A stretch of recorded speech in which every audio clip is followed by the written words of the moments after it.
What is going on here? In just the span of a couple weeks, people have been caught eating live and raw animals. Yo, she's eating raw chicken. Oh, what the Is the blue cat over there still here? I don't know. Oh, Is that good? what? Does that taste good? Tastes delicious. It's delicious? Uh-huh. Okay. What the So somebody sent me that video and I said to myself, well, maybe that's just somebody who's not mentally well. I mean, they're asking about a blue cat. But then I saw this. So I'm live right now. I'm Drake. This girl, I was just passing and I seen that she was gutting a deer, a baby deer, doing something with it. She literally is, I had to call 911. She is singing. I can see clearly now. The rain is gone, and degutting and just doing all kinds of crazy shit, nitpicking with it, slicing it open, taking pieces out. Isn't this crazy? And I told 911 she may have, medical problems. Obviously, she's doing something with it. I just can't believe this is what I'm seeing. Why would you pick a baby deer? And she's literally, I don't know, I haven't seen her eat any of it or anything yet. And she's playing with it, putting its eyes back in and doing all kinds of different This is crazy.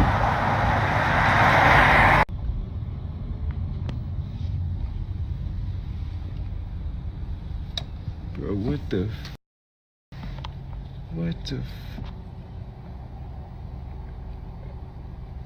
It's a deer. She eating it, bro. Oh, wow. Hey, you eating that? Hey. They ain't gonna ask you, man. That motherfucker shut the door, man, before she come bite you.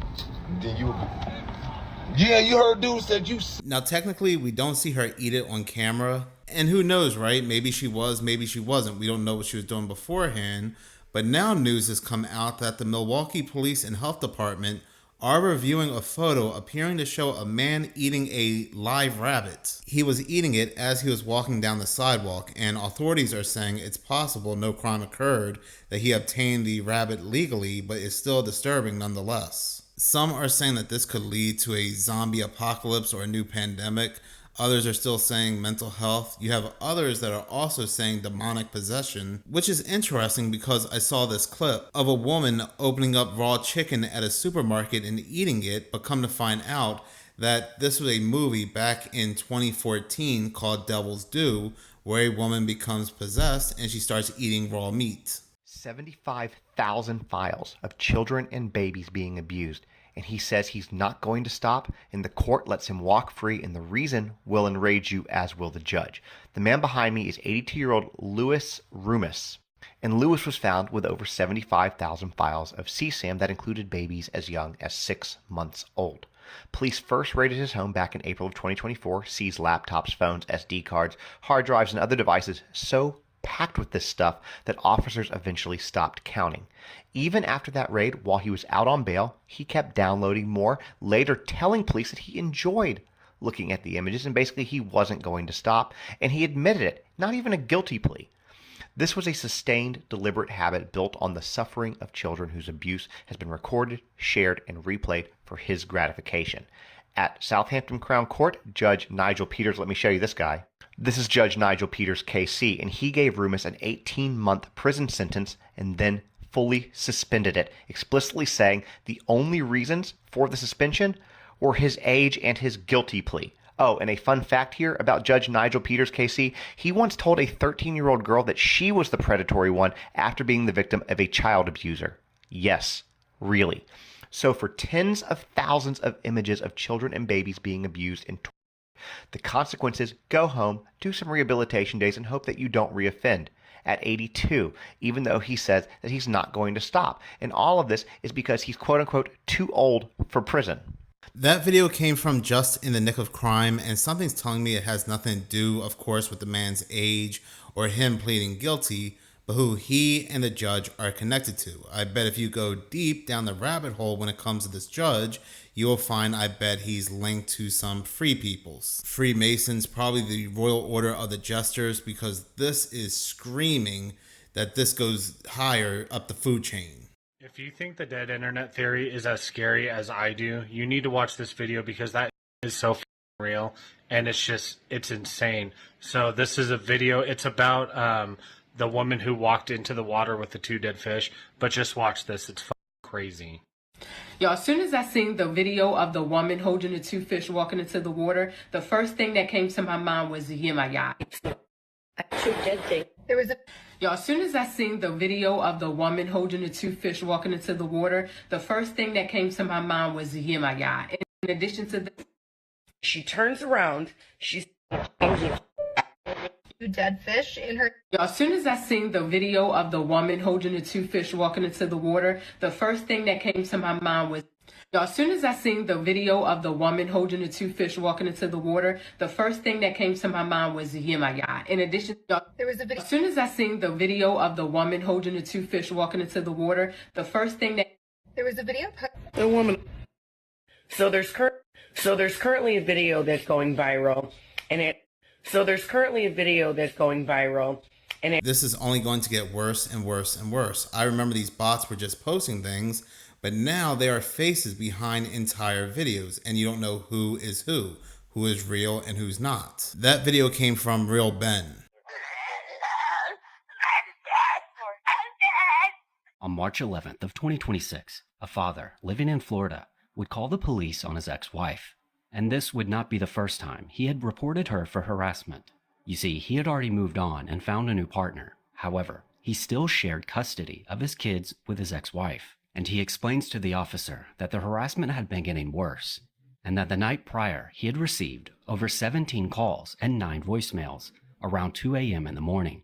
These were all from his ex-wife, and they were not only deeply disturbing to him, but to the officer as well. You heard wanted to myself and help. Yeah. Right? So 144 was when she started leaving voicemails? This will, I believe, have been, yes, that's the first voicemail. These previous 2 did not. Okay. 47.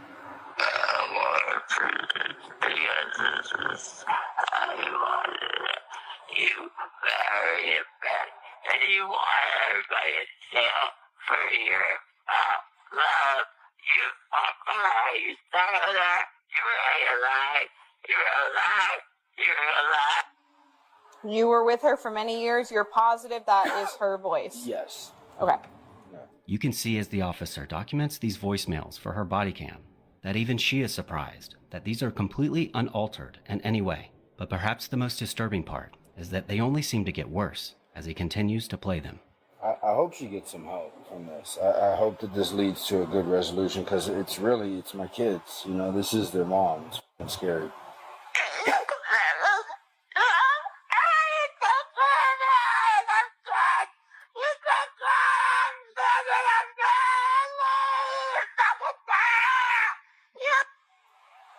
It's 150.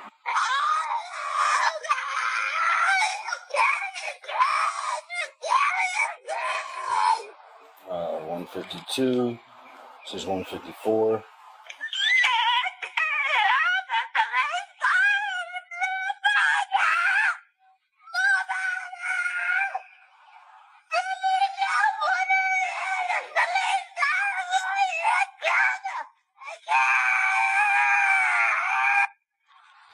And that will have been the last voicemail. After checking her phone, the police noticed that she had deleted communications between her and her ex-husband from the night before.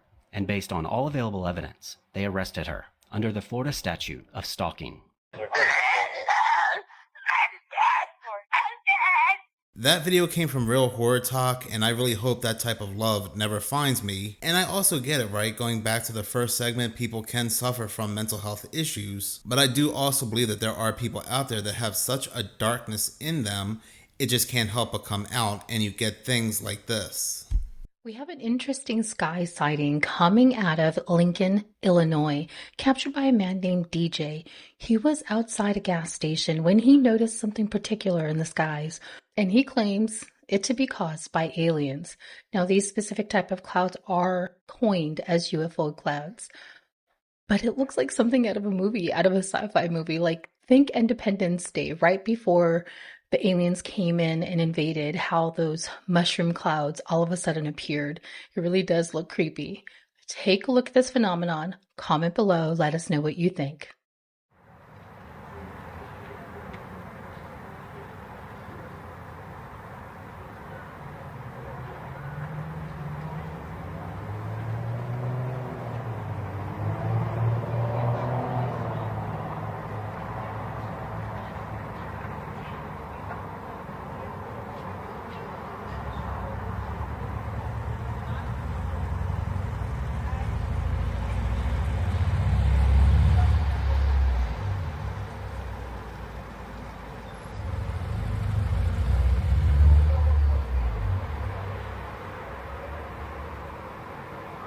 That video came from the paranormal chick, and I was instantly reminded of the movie Nope, but more than likely it has less to do about aliens, and even scarier, it has more to do with them putting things in the skies, cloud seeding, and things like that. Like, for example, take a look at this clip I saw off of Matrika's channel. What in the hell even is that? This is unreal. I've seen a tornado do that. The bottom of the tornado is swirling around the top part of the tornado. And is that a second and a third funnel right here? Yeah. What? Moving due north. This tornado has tentacles. It's coming back down. It is. And there's something going right next to it. Oh. Yeah, it's stretching out. It's moving north. What? You know, I've never seen that before either. Don't you all think it's even the slightest bit suspicious how common these rare weather events have become? So imagine on Christmas Eve night, you get an alert to your phone saying there's movement next to your Christmas tree, and you're thinking, oh, it's my kids sneaking downstairs, and instead it's this. Yeah, That's exactly what happened here, and that's a present that thing's sitting on. A very eerie apparition is sitting on top of their daughter's Barbie house. And if you look close enough, it looks like it has a really wide, big smile. And it looks like it's holding something. Now, as eerie as this is, this could simply be a spirit celebrating Christmas with this family. Maybe it's even holding a gift that it got one year. Or maybe there's some sort of significance to it and Christmas Day. Here it is enhanced, and it almost looks like it's holding a cat. So this didn't catch one, but two spirits. A humanoid apparition and a cat. So even though it looks creepy as fuck, it's also kind of heartwarming. What do you... That video came from Whoa, That's Strange, and the reason why I used her video clip, what I'm looking at here, kind of reminds me of those static entities, those static beings that I spoke about a couple times on this channel, that cryptid. But also, if you look really good, it looks like there's another entity behind it, one made of shadow. The Department of War just released a brand new UAP file that accidentally makes David Grush's sentient plasmoid comment a whole lot more interesting. So in the file FBI UAP PR004, a witness reported observing a glowing orb. It's not so much the object itself that stands out, although very cool. It's really how they describe the inside of it. So according to the report, the interior looked like a white plasma sun. Now, this is where the timing gets interesting, because just a few days earlier, David Grush stated that the government is aware of what he called sentient plasmoid life. He described a possible biological continuum that could include plasma-based forms of intelligence. Now, I'm not saying these two things are directly connected. I mean, they very well may not be. But you've got one witness in a federal UAP file that independently describes the inside of an unidentified object as plasma, and just days earlier, we've got David Grush using the phrase sentient plasmoid life. Different context, same unusual descriptor though.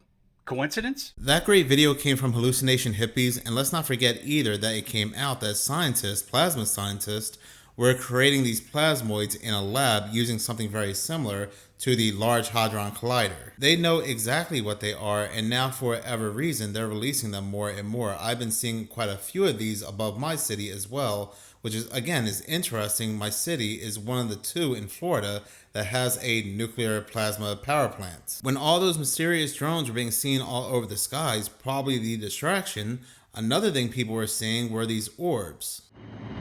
Imagine living next to this and having to hear this constant ringing. So Hari, we're at your front door. Yeah. And I mean, you look in the distance, and there it is. There it is. It's right there in all its glory. There it is, the Vantage Data Center, standing tall with its blue walls and massive generators right next to this Sterling, Virginia neighborhood. What did you think when they first turned it on? Well, we were told in the beginning that it's just they test the generators to make sure they're working in case of an emergency. That is what we were told in the beginning.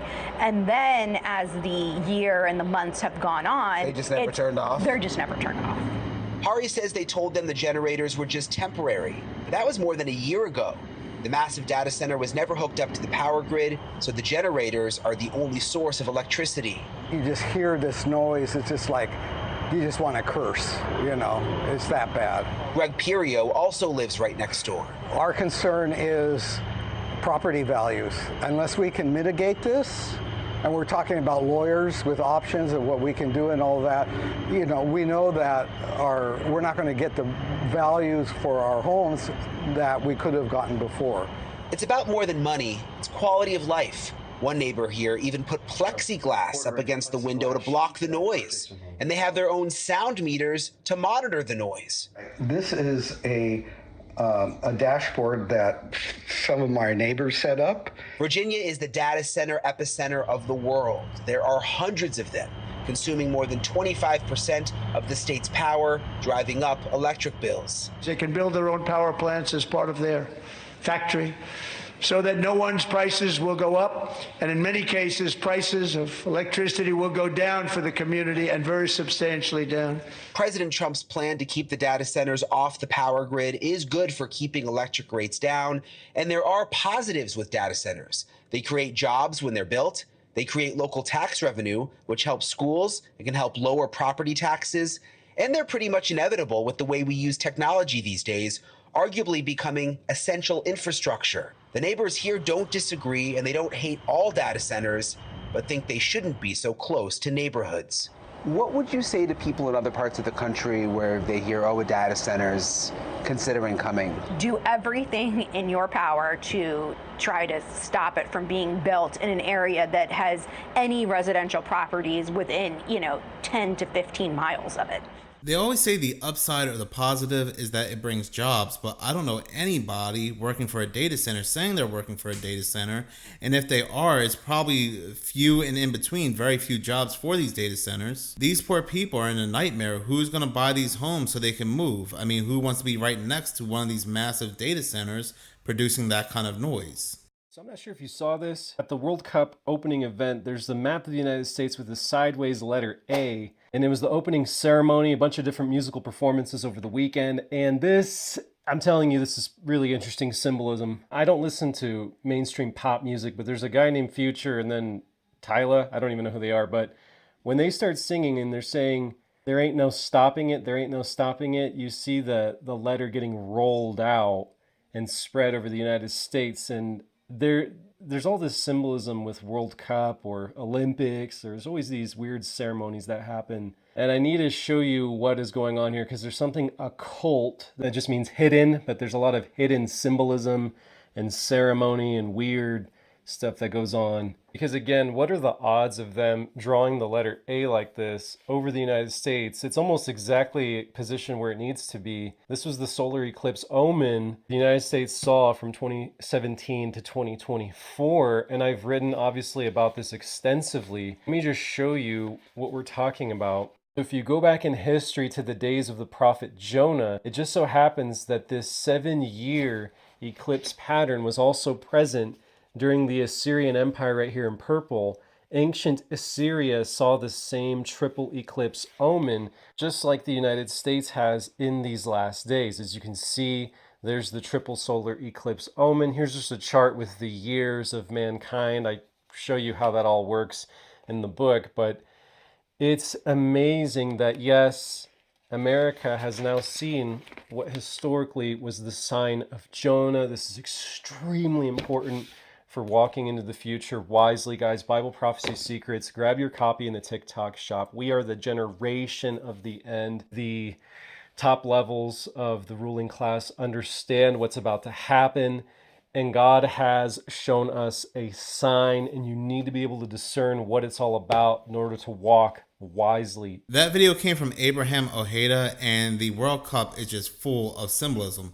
Just take a look at the very first image they had shown us during the opening. But yeah, going back to this, the excuse will be these are the initials for Los Angeles because that's where this took place. LA, but any way you look at it, it looks like the L is backwards. And it does eerily look like the 3 solar eclipses going across the United States, 2017, 2023, and 2024, which did indeed form the Aleph and the Tav, the beginning and the end. I'll always find the 2024 solar eclipse to be extremely strange. The most disturbing part about the Elisa Lam case is not the skepticism about the hotel being haunted, or that something had possessed her, or that she was being chased by something we can't see. It's the fact that people were literally drinking her. I used to believe all of the theories when the videos first came out, but after watching this documentary about the case, I truly just believe that this was someone suffering from an extreme mental health crisis. And I'm more sad for her than I am scared about the situation, even though the footage of her in the elevator is very eerie. But the most horrific part is that her body had sat so long in that water tank that the people staying at the Cecil were actually consuming her. I never really hear anyone mentioning that aspect of it because everyone is just so focused on what led up to the moment she ended up in the water tank. So the disturbing things about Elisa's case is that, for one, this poor girl climbed into a water tank and was unable to get back out, and it really just stirs something up in me when I imagine what that desperation must have felt like and wonder how long she waited there helplessly before ultimately passing away. And secondly, people who had no involvement in any of this were unknowingly subjected to drinking the same water that she floated in for nearly a month. That video came from Oddities on Elm Street, and yeah, one of the more disturbing parts of the whole Elisa Lam case is that she was found in a water tank and people were drinking her water. But what's also a crazy coincidence is that around the same time she disappeared, there was an outbreak of TB along Skid Row right next to this hotel. And the test they used to test these people for TB just happened to be called Lam Elisa. The video comes from Rhea Reacts. The audio is kind of poor, but that's my fault. I had to remove the background music, but this still makes you think about Mandela effects.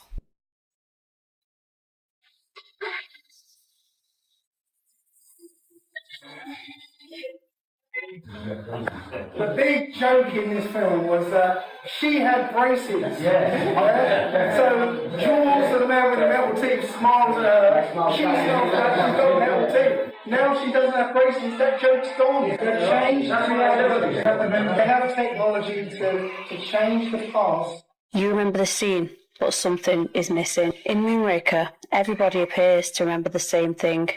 When she smiles back at Jaws, she's wearing braces, except they're not really there. Same thing. And in Forrest Gump, it's not. Life is like a box of chocolates. It's life was like a box of chocolates. And it's crazy because collectively, everyone remembers what was said. So when they look it up and realise it's been erased almost, so what else do you remember that isn't there anymore? Now, I myself never seen the movie Moonraker, but it just makes a lot of sense that would be the punchline. That when the man with the metal teeth is smiling at Dolly, Dolly smiles back with metal braces. Even though the actress has come out and said that she has never wore braces for this scene, it just feels weird, it feels off. UFOs appearing in 700-year-old manuscripts, mate. Is this actually alien ships or one of humanity's biggest cover-ups? Let's check it out. First up, a 12th century manuscript describing a real event from 776 CE. During a siege on a Saxon castle, witnesses saw flaming, shield-like discs hovering in the sky. The objects appeared to start hovering over the top of the church, and the encounter terrified the attackers into immediate retreat.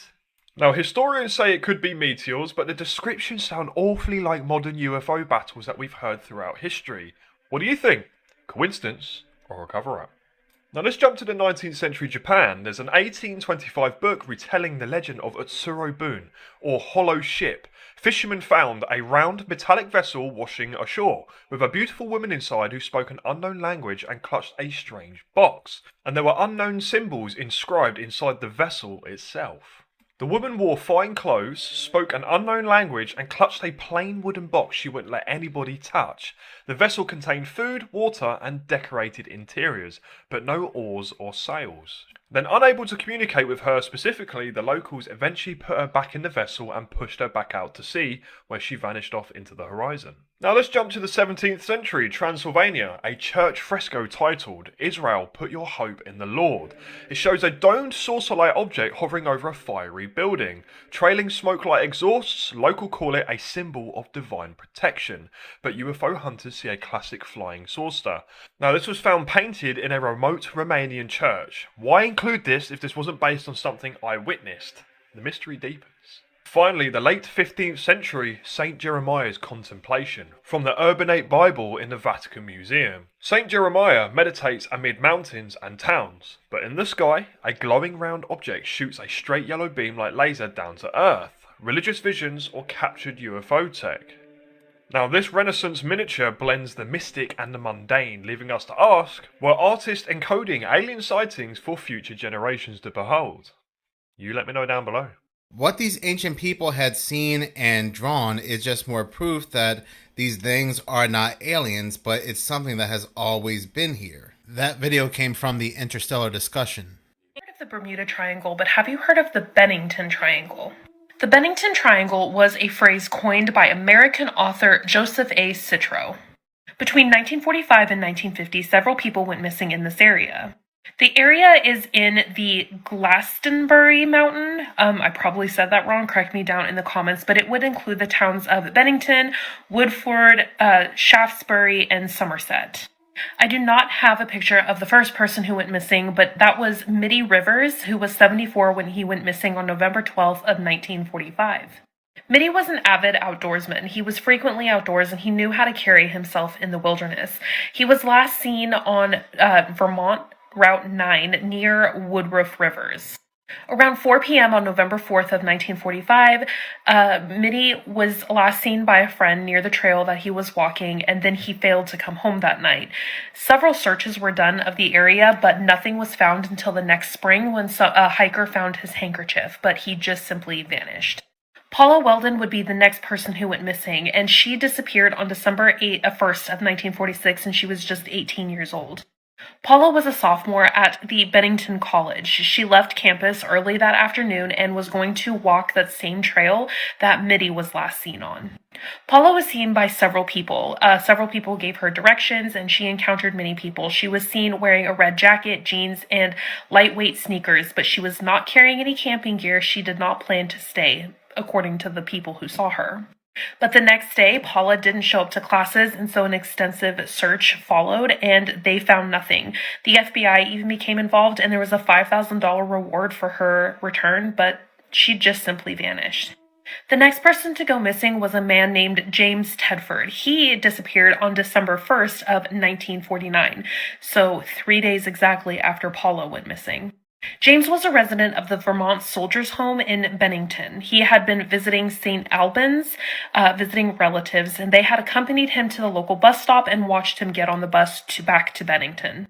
At about 6:15 that evening, he was seen having a conversation with an acquaintance of his in Burlington. This is the last confirmed sighting of him. The bus driver would later tell police that he thought that a man who looked like James might have got off the bus in the village of Brandon, about 70 miles north of Bennington.